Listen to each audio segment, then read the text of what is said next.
现在还有一种历历在目的感觉，你可以感觉到，唾液的温度，你可以感觉到舌苔的颗粒。是来给记者朋友们拍张照，对，拍照，先拍照。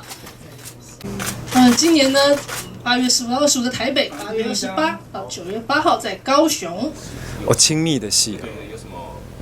那要看我主动还是他主动啊？那人选可能有分哦。那你就说2个好了，一个主动，一个。如果我主动，我主动跟谁接吻？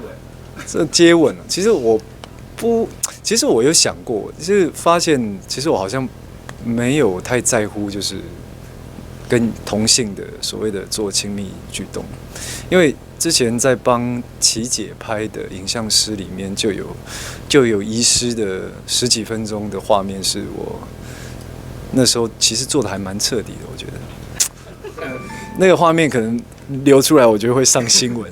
现在回想，因为做了表演10年，拍过床戏，拍过亲密戏，拍过很多正向实弹的东西，比如说自慰，我自己对自己做自慰，都可能都比不上那个当时做的那个细微，因为我觉得那个现在还有一种历历在目的感觉，你可以感觉到，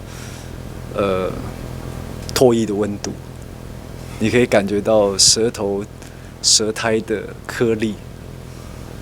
那如果